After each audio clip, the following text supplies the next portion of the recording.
Assalamualaikum warahmatullahi wabarakatuh. Al-Fatihah.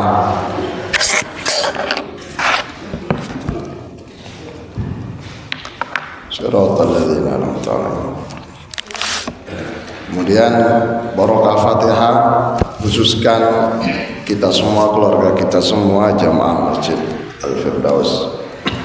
Mugi-mugi oleh Allah diberi kesehatan lahir batin. Amin. Sehat walafiat, panjang umur, rezeki lancar, barokah.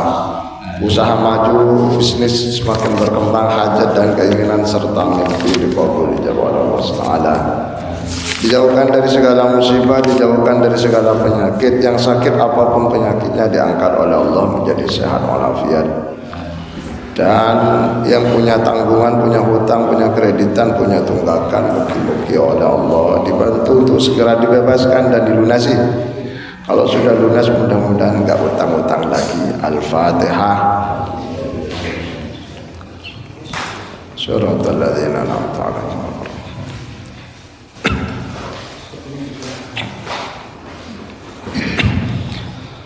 Bismillahirrahmanirrahim. Alhamdulillahi rabbil alamin. Allahumma shalli wa sallim wa barik ala sayyidina Muhammad wa ala alihi wa sahbihi ajma'in. Qala rabbi shrah li sadri wa yassir li amri wahlul 'uqdatam min lisani yafqahu qawli. Qalu subhanaka la ilma lana illa ma 'allamtana innaka antal alimul hakim. Shadaqallahul azim.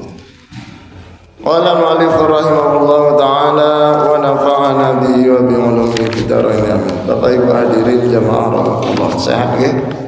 Nggih sehat. Kok loyo lemes pun sarapan dereng nggih? Dereng sarapan belum? Belum. Sudah siap ya? Kita lanjutkan. A'udzu billahi minasyaitonir rajim. Bismillahirrahmanirrahim.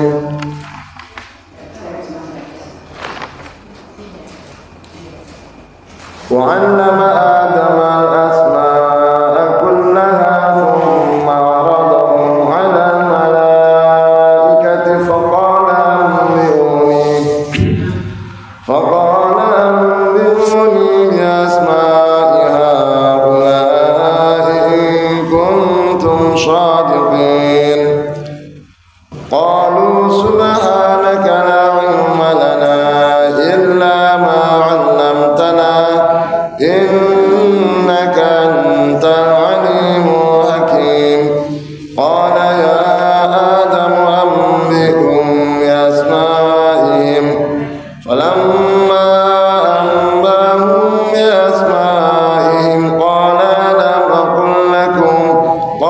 ألم أقل لكم إني أعلم غيب السماوات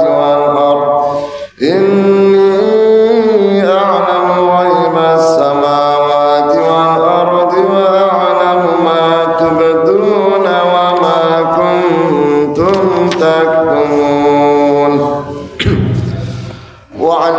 Wa'allama lan ngajari sapa Allah. Ngajari sapa Pak? Adama ing Nabi Adam. Al asma'a ing pira-pira jeneng.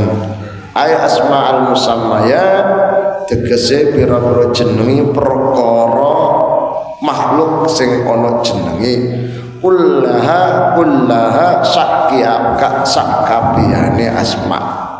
Allah memberikan bekal ilmu tentang semua yang ada kaitannya dengan kehidupan di dunia. Jadi Allah membekali Nabi Adam biar pintar. Artinya apa? Allah tidak hanya menciptakan begitu saja, tapi memberikan bekal. Kalau di dalam surat An-Nahl ayat 78 Allah tegaskan wallahu akhrajakum min butuni ummahatikum la ta'lamuna syai'an wa ja'ala lakum sam'a wal absara wal afidah. Allah mengeluarkan kalian dari perut ibu masing-masing dalam keadaan tidak berilmu alias tidak mengerti apa-apa. Maka simbol ketidakmengertian bayi yang keluar itu adalah disimbolkan dengan tangisan. Tangisan itu rata-rata ketika orang tidak mampu menghadapi kenyataan, maka larinya apa? Nangis. Iya, iya bang. Ibu gak kuat menghadapi kenyataan. Allah, saya sudah gak kuat hidup ini. Nangis. Kata Gusti Allah, malaikat maut itu hambaku sudah gak kuat hidup, cabut nyawanya. Seorang siswa ketika menghadapi ujian kan tidak mampu untuk menjawab, maka ekspresinya nangis.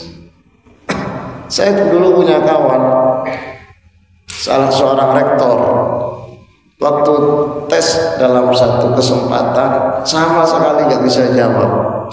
Seorang rektor sudah besar Pak, sudah profesor, nangis Pak, malu terhadap awake dewe. Nangis. Maka Allah mengeluarkan kita dari perut seorang ibu.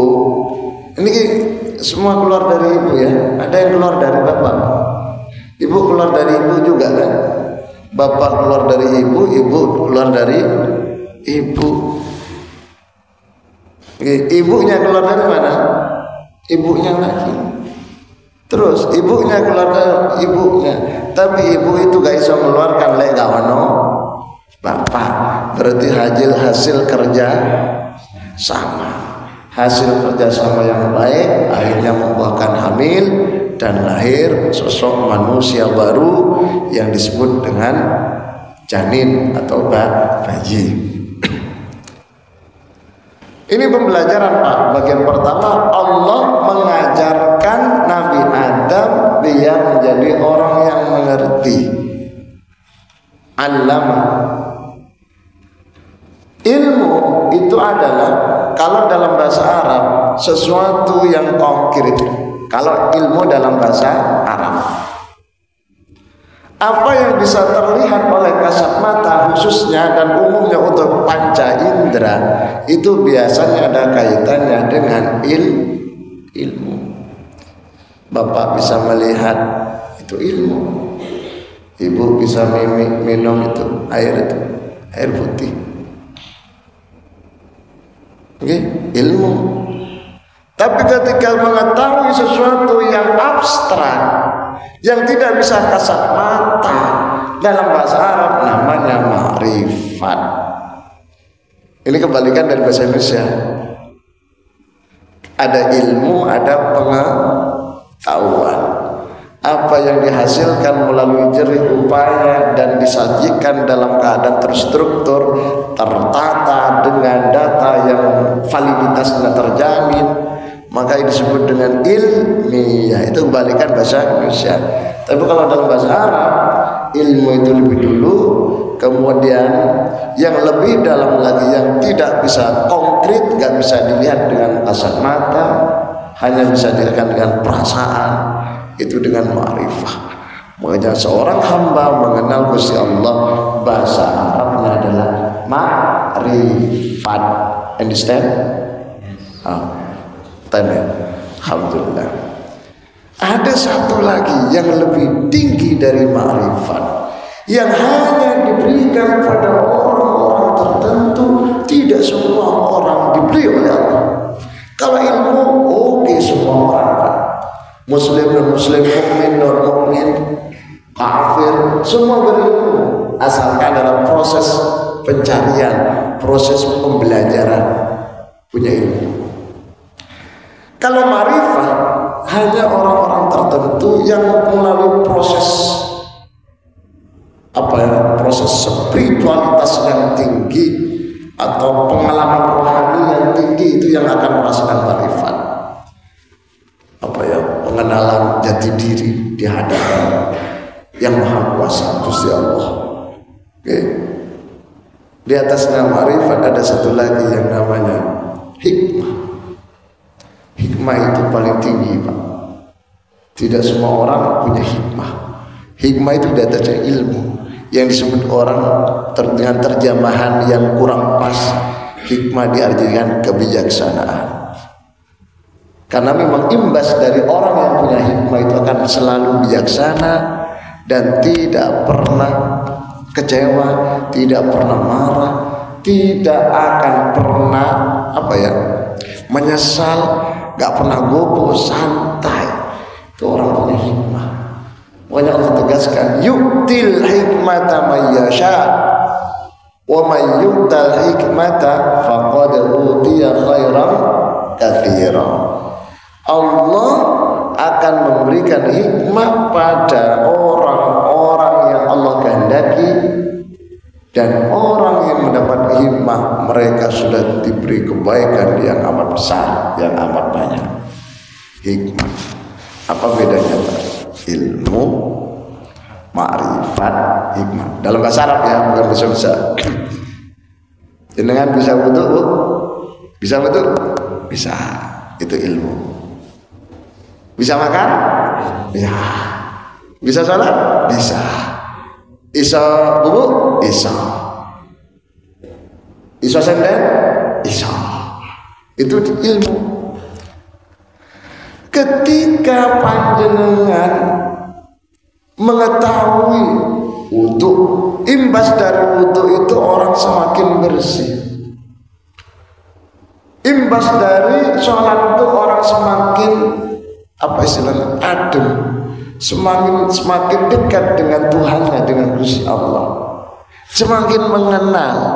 Maka itu namanya ma'rifat. Ketika panjenengan sudah mengetahui rahasia di balik itu, di balik apa yang kita lakukan, itu namanya hikmah.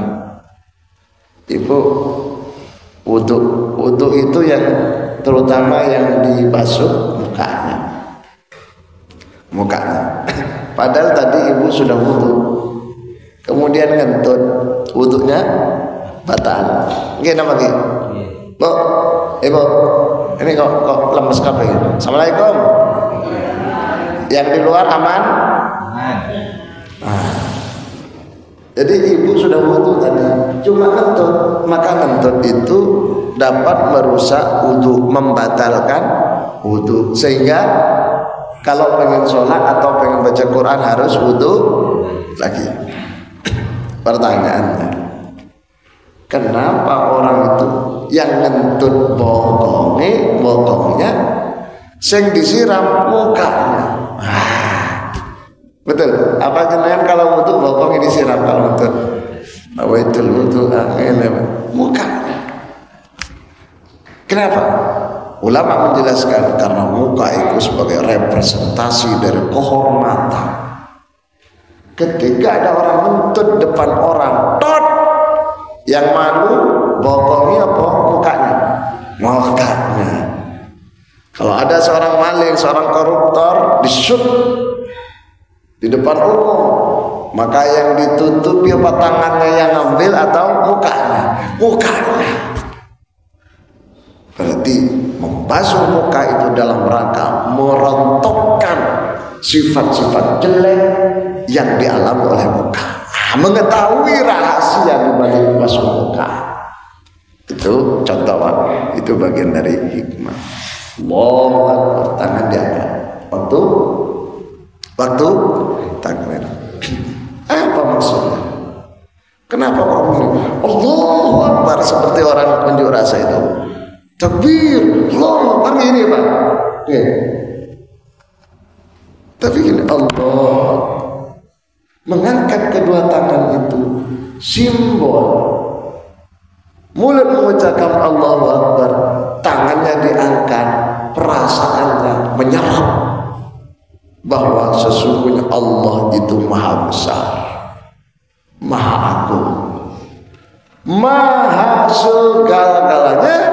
Manusia tidak ada apanya di hadapan Gusti Allah. Manusia kalah, simbol kekalahan, manusia, seorang hamba di hadapan Allah adalah dengan cara angkat tangan. Rahasia di balik pengetahuan yang kita lakukan itu namanya hikmah. Makanya di Qur'annya tadi disebutkan tidak semua orang punya hikmah atau diberi hikmah. Tanda-tandanya apa? Tanda-tandanya orang punya hikmah itu Pak. Satu, ilmunya sudah selesai Pak. Sudah selesai. Jadi kalau ilmu itu 1 sampai 10 sudah selesai 10. Kalau ilmu itu 1 sampai 100 sudah 100. Itu tahapan awal orang bisa punya hikmah. Lek baru belajar si ket ngaji sulan maksimal 2 kali turun hikmah itu si ada. Jadi semua sudah mengetahui Quran apal dengan tafsirnya, hadis paham, ibadahnya sip, omongannya halus, lembut, nggak pernah miso. Itu tanda-tandanya orang punya hikmah. Kalau si ngamuan atau saking hikmah nggak iso. Apalagi si senang mangan, tak tahu poso Ramadan toh. Ibu pun poso roto poso isinya turu tok. Itu jenenge apa Pak? Kalau begitu itu belum hikmah. Baru dia ada punya ilmu. Ma'rifat belum. Maka ada istilah Pak di kalangan di kitab itu ada istilah syariat, thariqat, kemudian hakikat. Nggih Pak, nggih Bu. Jawab kok ora. Nggih Bu, nggih ngono lho, saya seneng kok gak gelem jawab. Iki kudu dikek sego. Jadi kula farani di dalam ajaran Islam itu secara umum ulama lebih mengkonkretkan menjadi bahasa syariat, thariqat, hakikat yang membuahkan ma'rifat itu. Jadi 3 tahapan.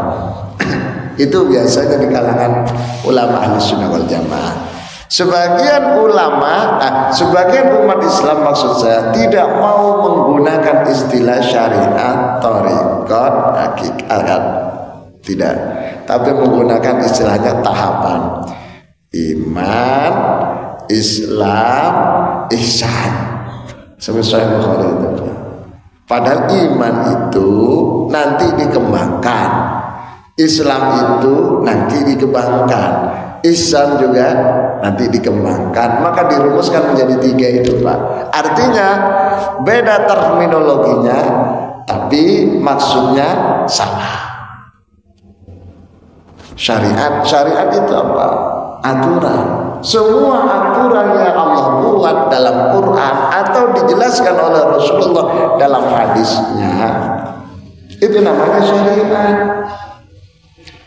Panjenengan bersepakat Pak RW jenengan nggih RW.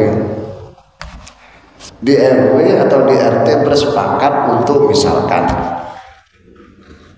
sumbangan wafat istilahnya, retribusi sampah sekian, berapa 100 iuran bulanan berapa 100 ya, 100 500 1 juta berapa 100 lah, anggaplah 100 ya, 100.000 itu disepakati. Maka hasil kesepakatan di kalangan warga RW itu namanya aturan itu syariat.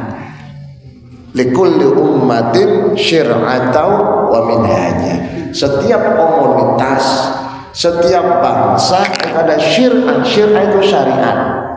Syir'ah itu syariat, aturan, wa minhaja, dan tata cara. Jadi orang itu harus bersyariat alias harus punya aturan. Aturan itu apa? Aturan nilai mangan pakai tangan kanan, yang pakai tangan kiri namanya Setannya jangan lihat saya, lihat tetangganya kanan kiri. Nggih. Kalau sholat aturannya apa? Menghadap kiblat. Itu syariat. Kalau berjalan masuk masjid kaki kanan, keluar masjid kaki kiri. Itu syariat, Pak. Terus lek ngomong halus yang sopan, lek ditakoi jawab. Itu syariat. Jadi uang lek ditakoi menang tok berarti gak punya syariat dia. Ojo ngamuk, ini ngaji. Yang saya ngomong, saking mangkel bukan ngomong. Tapi saya mangkel karena monggonya beda. Wah, ngono Pak. Enggak syariat. Jadi syariat itu tidak hanya urusan masjid dan sholat atau ibadah. Syariat itu semua aspek kehidupan. Kalau Ibnu Rushd mengatakan, seorang graduat atau ulama besar dari Al-Azhar, kullu ma fa'alahu wa 'amilahu nasu wa huwa halalun wa mubahun fi syari'atillahi khalidah. Setiap perbuatan dan sikap tindakan manusia yang halal dan diperbolehkan dalam syariat Islam itu semua namanya syariat dan bernilai ibadah. Semua aspek kehidupan dalam yang kita lakukan, kalau niatnya baik lillahi ta'ala, itu akan bernilai ibadah di sisi Allah. Jangan duduk saja Pak, depan rumah sambil lihat dedaunan, seraya mengucapkan subhanallah, betapa kuasa Gusti Allah menciptakan pohon, ada daunnya, terus ada buahnya, dan pohon ini tinggi besar, buahnya kecil. Tapi yang sebelah ini pohonnya kecil, buahnya besar. Ada nggak? Yang besar buahnya kecil, maka kalau masih kecil kecil, kalau sudah besar ya besar. Yang pohonnya kecil, buah labu, semangka, apalagi melon, pohonnya seperti ulat, buahnya besar. Ada seorang ada orang yang kurang beriman, munafik lah, waktu tidur di bawah pohon ini langsung komentar jelek suudzon pada Gusti Allah. Gusti Allah tidak adil, masa pohon besar buahnya kecil, sebelahnya ada pohon melon, pohon kecil buahnya besar, gak adil. Ini yang kecil ini sampai nopang buahnya, sudah ngangkat buahnya gak bisa. Habis ngomong Pak, buah kecil yang di atas jatuh kena hidungnya, cetak kecil, langsung dulu. Astagfirullahaladzim. Allah adil. Tadi bilangnya gak adil. Allah adil. Ya Allah, Allah adil panjenengan ya Allah. Hidung saya ini untung buahnya kecil, hidung saya gak apa-apa. Coba pohon besar buahnya besar jatuh ke hidungnya Pak, bukan hanya hidungnya yang hilang, kepalanya hilang Pak. Itu tuh orang beriman begitu Pak. Allah sangat adil Pak, adil. Memahami keadilan semacam itu nanti disebut dengan hikmah Pak. Jadi syariat itu tahapan awal dengan sholat 5 waktu bersyariat. Ketika panjenengan saya sudah mulai sholatnya lebih ditingkatkan di awal waktu, sholatnya agak dihusyukkan, ditata niatnya lillahi ta'ala. Habis sholat panjenengan berzikir, berdoa, bermunajat pada Gusti Allah, ditambah plus sholat sunnah rawatib, maka panjenengan sudah naik pangkat pada jalur thariqat. Jadi thariqat itu aslinya bukan sekelompok orang yang melakukan amalan-amalan tertentu, bukan. Aslinya thariqat itu meningkatkan intensitas ibadah, wajibnya disempurnakan plus dengan amalan-amalan sunnah. Thariqat. Nanti kalau kita sudah terbiasa dengan amalan sunnah, wajibnya disempurnakan, sunnahnya dijadikan paripurna amalannya, maka akan membuahkan hakikat, merasakan kenikmatan tersendiri di saat melakukan ibadah. Dari hakikat itu, mengetahui zuhur, sholat, merasakan kenikmatan tersendiri, berzikir, subhanallah wa bihamdihi, subhanallah al-azim, la ilaha illallah, Allahu akbar. Wah, pokoknya sudah bersih, akan membuahkan, itu juga hakikat, membuahkan makrifat, mengenal Gusti Allah. Orang yang mengenal Gusti Allah tidak akan pernah mengalami negatif dalam hidupnya. Ketemu bangkai, tahu bangkai? Bangkai itu baunya apa? Busuk. Orang yang belum mengenal Allah, dia fokusnya busuk. Tapi orang mengenal Gusti Allah, lihat bangkai, perasaannya berbeda. Saknoyo kucing ini mati, sopo sing nabrak. Jadi gak fokus sama baunya, tapi fokus pada yang lain. Subhanallah, betapa indahnya iki burung merak ini kok mati. Gusti Allah menciptakan luar biasa. Jadi fokus yang positif. Ngaji seperti ini, kok ada yang tidur. Subhanallah, betapa subhanallah, luar biasa Gusti Allah menciptakan manusia. Ada ngantuk. Jadi panjenengan kalau ngantuk itu bersyukur, alhamdulillah. Apalagi sampai tidur, alhamdulillah. Itu namanya manusia. Lek gak ngantuk, gak turu, iku jenenge malaikat. Bahaya kalau ini malaikat. Apalagi pas malaikat maut. Pas mendekat cabut nyawanya kalau malaikat maut. Alhamdulillah. Jadi positif. Ada orang Pak sholat berjamaah kok terlambat. Jadi pikirannya, subhanallah, orang ini sibuk, kok disempat-sempatnya tekonang masjid. Subhanallah. Jadi positif tak. Itu adalah orang yang mengenal Gusti Allah. Itu syariat, naik pangkat menjadi thariqat, kemudian puncaknya hakikat yang membuahkan makrifat, mengenal Gusti Allah. Ini bagaimana dengan thariqat yang ada di Indonesia, kelompok-kelompok di dunia? Itu adalah bimbingan berzikir, bimbingan beribadah, bimbingan orang awam agar bisa mau berzikir dan seterusnya. Yang kemudian digampangkan menjadi istilah thariqat. Thariqat dalam arti yang jalan itu Pak, jalan menuju Gusti Allah melalui perkumpulan berzikir bersama, dibimbing oleh seorang mursyid, seorang ulama. Biar apa? Biar gak salah niat, diatur. Makanya kalau ziarah kubur itu yang baik itu dipimpin oleh seorang ulama yang mengerti syariat.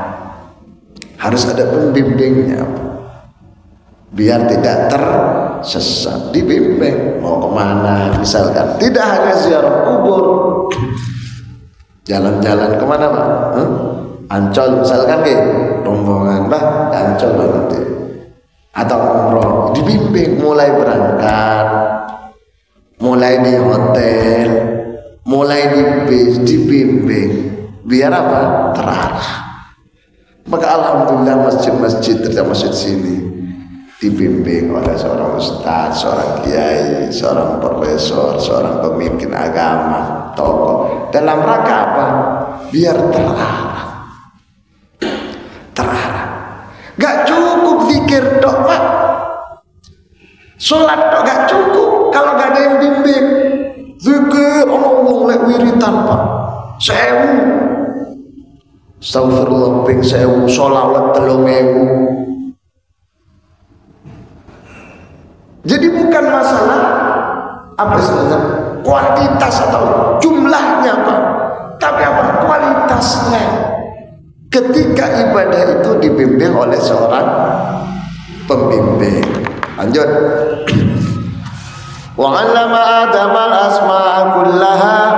Allah mengajari Nabi Adam semua ilmu dalam kehidupan ini untuk dipersiapkan. Memang Adam itu diciptakan untuk ditempatkan di bumi.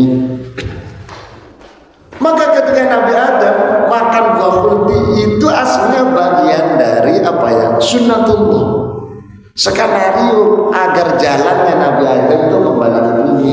Cuma mohon maaf, orang-orang non-muslim khususnya kaum Nasoro sampai detik ini itu selalu menjelek-jelekan Nabi Adam dengan bahasa gara-gara Adam manusia diusir dari surga. Padahal Allah tidak mengusir Nabi Adam. Allah dari awal menciptakan Nabi Adam untuk ditempatkan di bumi.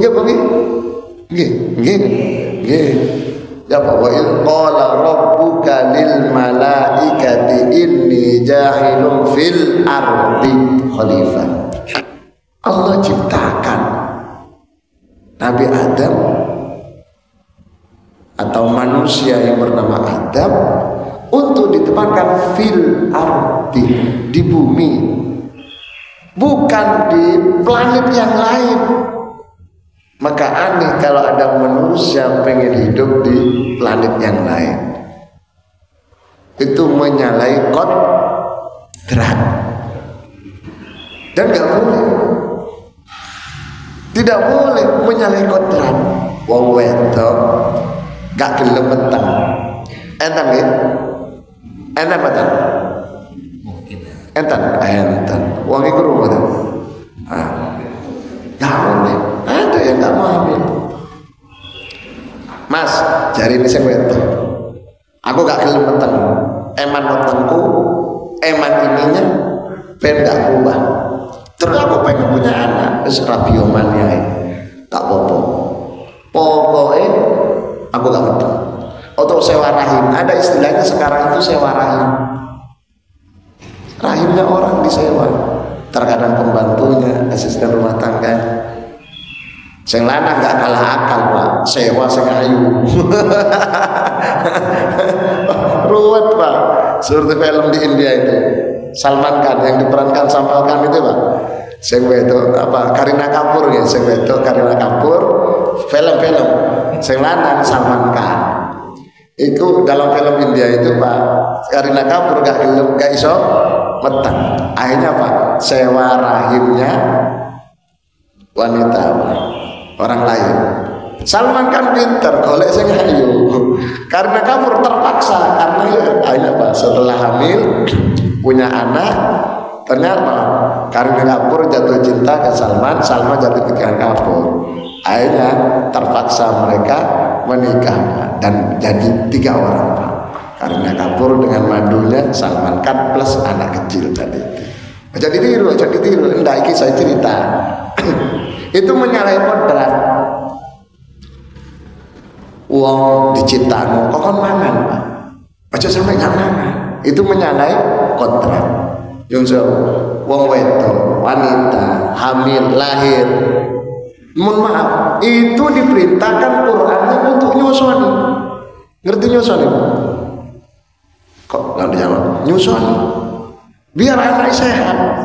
Lah wong wedok terkadang wong sugih itu jenengan. Wong sugih terkadang gak gelem nyusoni, kuwatir nyun sewu iku ni mlembre. Mohon maaf itunya rusak.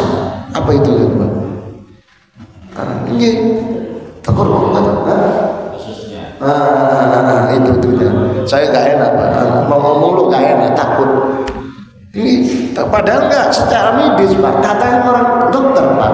Wong wedok lek nyusun itu sehat. Apalagi nyusui suami. Nyusu suami. Nyusu anak sehat, nyusu tambah sehat. Katanya meningkatkan imunitas. Makanya ibu-ibu mulai sekarang habis ini pulang, Pak nyusu Pak. Ngapunten ilmu ini ilmu. PE ono sing durung krungu. Nggih. Pun. Jadi Gusti Allah membekali Nabi Adam. Biar apa? Biar tangguh karena sudah ada ilmunya semua ketika ada di dunia. Maka jangan heran ketika Adam diturunkan dari surga, pakaian surganya harus dicopot. Nabi Adam nggak berpakaian. Akhirnya apa? Karena Nabi Adam sudah dibekali. Lihat dedaunan, tahu daun, ditotong diracik menjadi baju. Setelah itu lihat hewan, diburu, kemudian kulitnya dijadikan baju terus. Kalau yang di Mekah di Jeddah ada tulisan baju Nabi Adam, bukan. Waktu Nabi Adam belum ada itu. Pernah jangan kalau ke Jeddah ada baju besar itu katanya bajunya Nabi Adam, sepeda besar itu sepedanya Nabi Adam. Oh iya Nabi Adam sepeda. Wong Nabi Adam tingginya itu 30 meter kurang lebih, lebarnya 6 meter, sepeda kan kecil mono Pak. Nabi Adam itu 30 meter Pak. 30 meter ya 30 meter karena situ nanti rohan 60 hasta. 60 hasta itu satu hastanya kan kurang lebih 60 cm. 60 cm bagi 100 kurang lebih 30 meteran ya. Kurang lebih betul. Nggih. Kan betul. 30 meter. Jenengan berapa puluh meter? 2 meter nih, rata-rata 2 meter, 1,5 meter, ada yang semeter Pak segini. Nggih. Ketika Nabi Adam sudah lulus dengan berbagai ilmu pengetahuan yang Allah ajarkan, Nabi Adam bahasanya orang modern diwisuda atau diuji dulu, diuji lulus diwisuda. Maka di sini istilahnya summa aradahu alal malaikah. Nabi Adam diperlihatkan pada malaikat, didemonstrasikan yang disebut dengan bahasa sekarang ujian terbuka. Pernah lihat anak pondok ditampilkan diuji oleh beberapa ustadz di depan ribuan orang? Pernah lihat? Nah, itu Nabi Adam diperlihatkan, ditanya. Faqala ambiuni bi asma'i haula'i in kuntum shadiqin. Itu Adam ditanya bisa jawab. Itu disebut demonstrasi. Kemudian Allah katakan, malaikat coba kalian sebutkan. Ditanya satu persatu. Malaikat tidak ada yang bisa menjawab. Paling ujung-ujungnya malaikat mengatakan, qalu subhanaka la ilma lana illa ma 'allamtana innaka antal alimul hakim. Maha suci Engkau ya Allah. Kami tidak mengerti, tidak punya ilmu kecuali apa yang Kau ajarkan kepada kami. Malaikat itu yang hanya diajarkan dan diperintahkan tasbih mulai dulu sampai kiamat kerjaannya muncul tasbih. Malaikat dulu sampai sekarang sampai kiamat yang hanya diperintahkan untuk mencabut nyawa, hanya mencabut nyawa. Gak ada ceritanya malaikat maut bosan mau berhenti gali profesi, gak ada. Atau malaikat maut marah orang-orang yang gak disukai dicabut duluan Pak. Atau sesama malaikat tak cabut, malaikat Jibril lain tak cabut duluan, gak ada Pak. Lurus. Malaikat itu akali siji, ilmu siji, beda karo Jamaah Al-Firdaus. Akali wakeh. Nggih. pakai motor, nggak pakai helm, ono operasian, lono lewat jalan dalam, operasiannya di jalan strip, lewat dalam iso akale wakeh, bapak-bapak terutama poso ikut nopo sahur siang Pak, nggak kuat betul Pak, melebu nang warteg Pak, wayan mulai Pak, bibirnya diusap-usap, dikering-kering nang matahari, biar kering, mulai wis gitu dong lemas, peringatan waktunya buka, gak semangat Pak, apa kok gak semangat, wetenge arak, ini rahasia Bu, leono wong lanang mulai kerja, kongkon buka, kok aras-arasan. Iku bisa dipastikan wong iku gak poso. Nggih. Lek wong poso senajan gak sego mesti banyu, beke kurma utawa sing ngeses rokoke ngebon. Pak, ayo Pak, sudah aku wetengku gak. Iya wetenge wis parah. Ngapunten iki dibocorkan. Sanis jenengan wong kono iku. Nggih, pun didemonstrasikan oleh Allah. Ternyata malaikat gak bisa jawab. Karena tidak mampu menjawab, ucapan yang paling mandi, yang paling populer adalah kalimat tasbih subhanallah.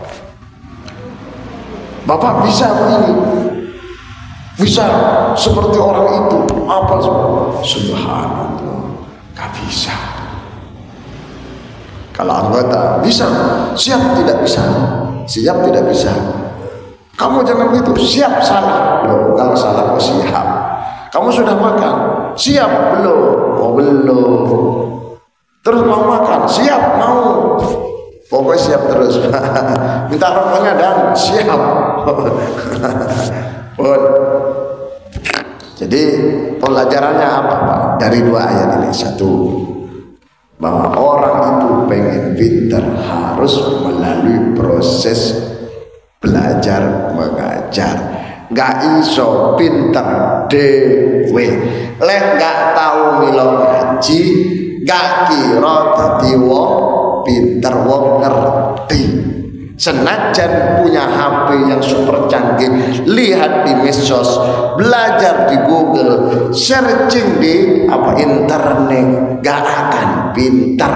Paling hasilnya nanti bener-bener karepe dewe. Pasti gak bener Pak.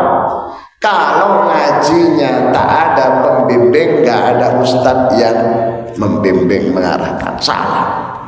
Panjenengan sering mendengar namanya Ahmad Mushontik, mantan lurah di salah satu tempat di Jawa Tengah. Dulu sebelum ada Hafiz dan medsos, karena dia pengen belajar agama, orang kaya, beli buku-buku agama, dipelajari sendiri, dihafalkan sendiri. Lama-lama setan teko, setan ngomong, dek, awakmu wis pinter, wis ngerti agama, wis alim, wis layak dadi nabi. Keluar ngaku nabi Pak. Siapa yang ngajarin? Setan. Itulah kebenaran ucapan Syekh Abdul Qadir Jilani yang mengatakan faman ta'allama bi ghairi syaikhin fa syaikhuhu syaitan. Orang yang belajar tak ada gurunya, maka digurui oleh setan. Jelas nggih? Napa? Diguru oleh setan. Makanya ngaji itu harus ada guru, dan gurunya harus jelas. Hasil proses pembelajaran gurunya itu juga bersanad, sanad nyambung. Sanad itu transmisi ilmu, bukan transmat. Kalau transmat itu di situ. Transmisi ilmu, saya belajarnya di mana? Di Pondok Sidokiri misalnya. Saya belajarnya di Maroko. Saya pernah belajar di Sudan. Saya pernah belajar di Mesir, di Kairo. Jelas gurunya.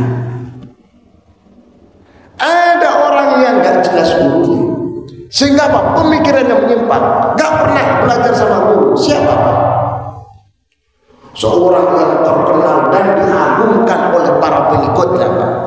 Mohon maaf, saya sebutkan, mumpung direkam, yang punya gelar apa ya? Syekh Albani, seorang ulama yang diidolakan oleh teman-teman Salafi dan Wahabi. Albani. Bunyi. Syekh Albani itu Pak mengomentari semua hadis. Bulu marong dikomentari, wasofah Albani, dibenarkan oleh Albani, wadha'afatu, dilemahkan, didoifkan, disalahkan. Siapa Albani itu? Albani itu orang yang diulamakan. Ya nggak oke lah ulama karena punya karya, tapi ingat dia tidak pernah belajar pada guru. Dia belajar sendiri. Dia senang membaca, nggak pernah diajari oleh guru. Akhirnya apa? Pemikirannya kurang pas, kurang tepat. Salah satu pemikirannya Pak, salah satunya, mudah-mudahan saya tidak salah ingatan. Mohon maaf, di dalam Islam bayi qoblal haulain, qoblal sunatain, yang belum usia 2 tahun. Ngerti bayi? Ibu ngerti bayi? Belum 2 tahun. Misalkan disusui oleh tetangga, maksudnya si wedok, istrinya tetangga, anak kecil, punya anak kecil, belum 2 tahun, disusui oleh tetangga orang lain, disusui sampai 5 kali. Coro syariat anak itu menjadi mahram. Yang orang Indonesia menyebutnya muhrim, yang benar itu mahram. Kalau muhrim itu orang yang sedang haji atau umroh, berpakaian ihram, bahasa Arabnya muhrim. Kalau orang yang haram dinikahi, yang menjadi istilahnya apa? Kerabat dekat itu, nama bahasa Arabnya mahram. Wis ganti, ojo pakai muhrim sekarang. Sekarang istilahnya mahram. Do you understand? Jadi anak izin dengan yang kurang dari 2 tahun disusui oleh wanita lain selama 5 kali, walaupun sebentar. 5 kali, baik 5 kali itu dalam saat yang dekat atau beda hari. Ini banyak kasus Pak. Seorang istri antarkan masih sekolah TK, terus si gendong ADE, koncoy ngotan, waktu mau ke belakang titip nang koncoy, kebetulan koncoy juga nyusoni, disusui gantian susui itu Pak. Anaknya itu bapaknya. Yesus ngoten selama 5 kali, maka asbahat mahramah, jadi mahram. Ibunya menjadi ibu, suaminya ibu jadi bapak, anak ibu jadi saudara, orang tuanya ibu jadi mbak, Rasulullah punya saudara, tapi Suson, namanya saudara Suson. Itu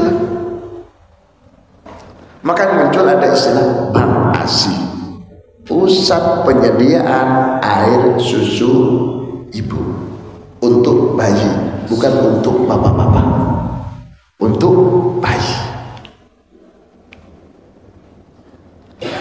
Menurut ulama Ahlus Sunnah wal Jamaah sepakat bahwa bayi yang belum umur 2 tahun disusui 5 kali jadi mahram. Syekh Albani dan kawan-kawan orang-orang yang sejenis mengatakan orang yang disusui tidak harus kurang dari 2 tahun, lebih dari 2 tahun juga akan menjadi mahram. Ini bahaya Pak. Sehingga mereka mengatakan suami tidak boleh nyusu sama istri Pak. Karena kalau suami nyusu sama istri akan menjadi mahram, sehingga cerai katanya Pak. Kan bayi yang nyusu akan menjadi mahram. Menurut Albani dan kawan-kawan orang sealiran, orang dewasa nyusu sama wanita, termasuk suami pada istri, akan menjadi mahram, berarti menjadi cerai.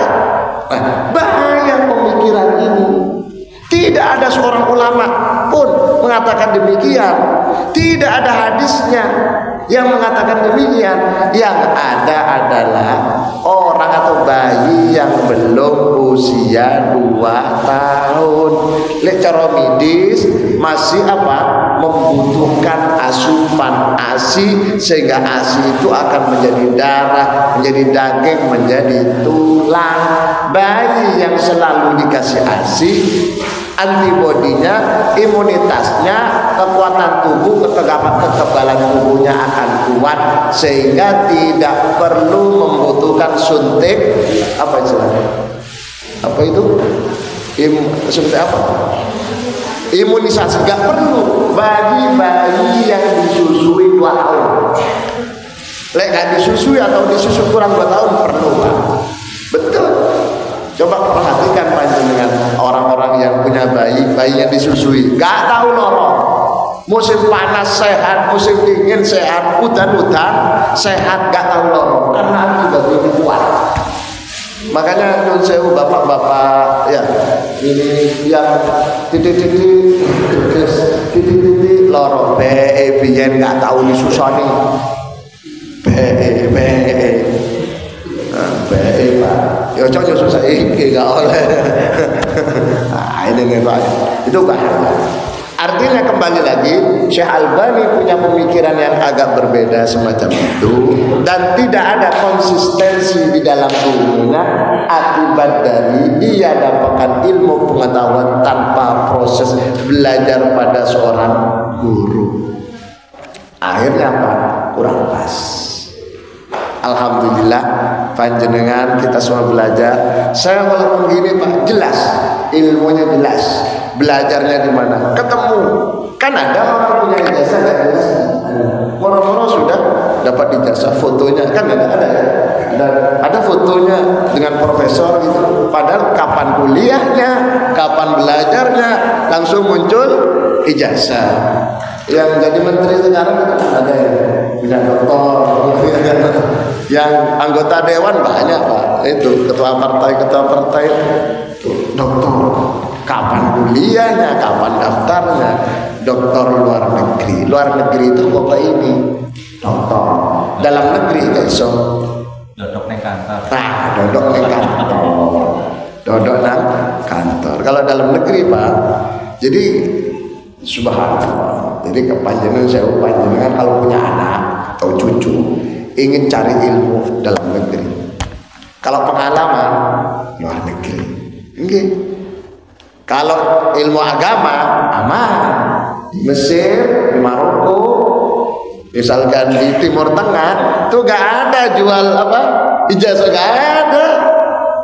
Letting saya di Maroko dulu Pak, dia gak diterima di tes, gak diterima. Anak seorang anggota dewan DPR pusat gak diterima Pak.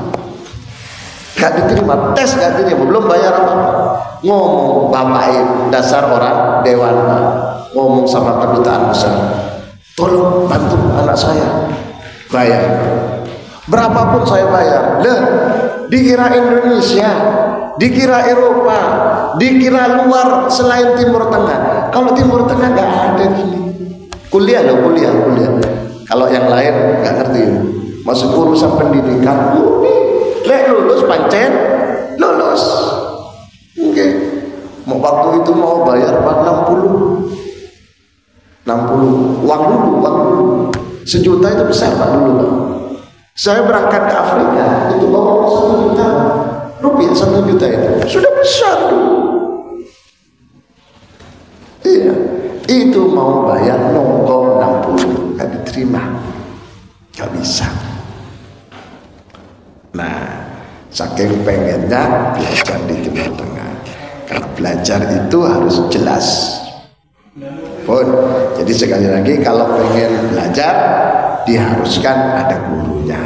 Lah mumpung ada gurunya, panjenengan sudah di jadwal pengajian, jenengan ikut. Lek gak ada gurunya, nah itu tuh nanti bahaya, harus dibimbing. Ayo pertanyaan sih, silakan yang bertanya. Tak ada? Ada. Nah, sebutkan nama dan status. Statusnya ya, statusnya. Cinta, pondok. Bu Seti, Bu Sinten, Bu Dedi. Oh Bu Dedi, silakan Bu Dedi. Ya, Ustaz, kalau kita berbicara tentang ketauhidan tadi tingkatannya kan ada syariat, hakikat, hakikat, ma'rifat. Terakhir makom yang paling tinggi itu iman.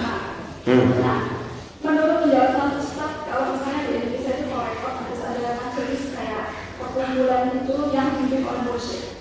Bagaimana dengan kita yang ilmunya terbatas? Kalau misalnya tanpa datang ke kelompok kayak kajian itu, apakah kita bisa mencari jalan yang menempuh untuk makom tertentu seperti yang berikut syariat atau hakikat? Nah, pertanyaan kedua mengenai hikmah yang dikatakan Ustaz merupakan makom kedudukan orang yang diberikan oleh Allah dan kedudukan tertentu. Kalau misalnya ada pernyataan ujian, ada orang kena ujian atau musibah dalam hidup, nanti pasti ada hikmahnya. Nah, apakah itu berhubungan dengan hikmah yang merupakan ilmu yang tertinggi? Matur suwun. Yang pertama, kita tidak diharuskan dan tidak diwajibkan untuk ikut kelompok-kelompok. Ikut boleh, nggak ikut boleh. Kelompok itu majelis-majelis itu, Bang. Gak masalah. Lalu bagaimana kalau kita wiritan? Kalau wiritan itu yang sudah ada panduan dari ulama, itu sudah dibaca aja sudah cukup. Makanya di masjid-masjid itu biasanya imam-imam diajarkan oleh ulama Ahlussunnah wal Jamaah mulai ribuan tahun yang lalu, maksud 1000 tahun yang lalu. Kalau imam mulai Sayyidina Ali itu suruh bunyikan. Kenapa dibunyikan? Untuk diikuti oleh orang yang awam, yang orang-orang yang masih belajar. Astaghfirullahaladzim, makmumi, astaghfirullah. Wiritan bareng itu maksudnya. Jadi wiritan bareng itu dalam rangka bimbingan. Kalau panjenengan merasa sudah wis aku ilmunya wis wiritan dewe, orang Malaysia menyebutnya tape. Kalau merasa dirinya belum cukup, mila wirid. Ilahi rabbi atamana subhanallah. Subhanallah ping telo. Jadi sudah cukup itu. Jadi tahapan di dalam Islam syariat, thariqat, hakikat yang membuahkan makrifat itu otomatis tidak perlu pendaftaran, tidak perlu pengakuan.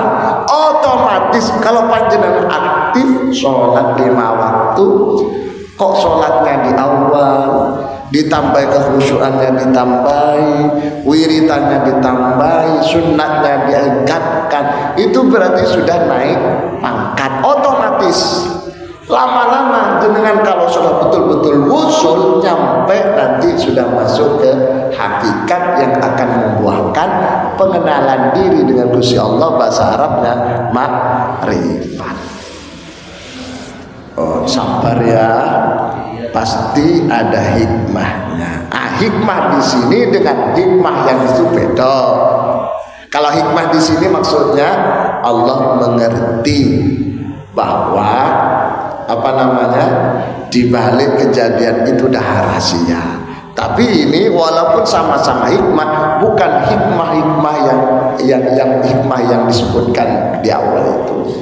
Kalau yang ini rahasia, maksudnya harus menerima dan ikhlas terhadap musibah yang ada, karena sesungguhnya Allah tidak akan memberikan ujian di luar batas kemampuan manusia.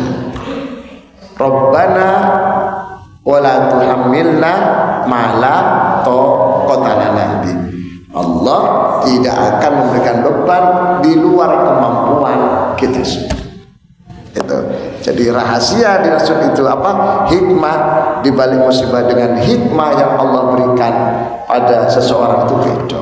Tapi biasanya orang yang sudah pada tataran punya hikmah menghadapi musibah itu biasanya dengan tenang dan tetap semangat, bukan patah hati, apalagi sampai putus asa, naudzubillah dari sampai bunuh diri.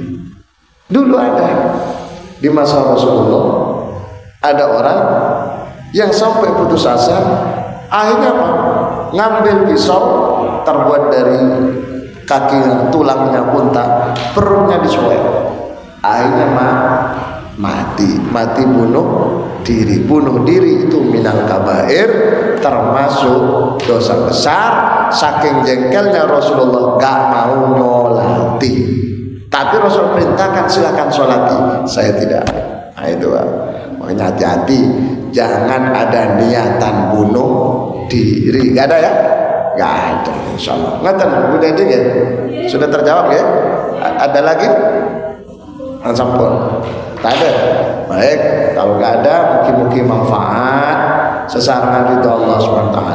Panjenengan sedaya kula dongaken mugi sehat, panjang umur, rezekinya lancar barokah. Yang punya usaha bisnis semakin berkembang dan meluas.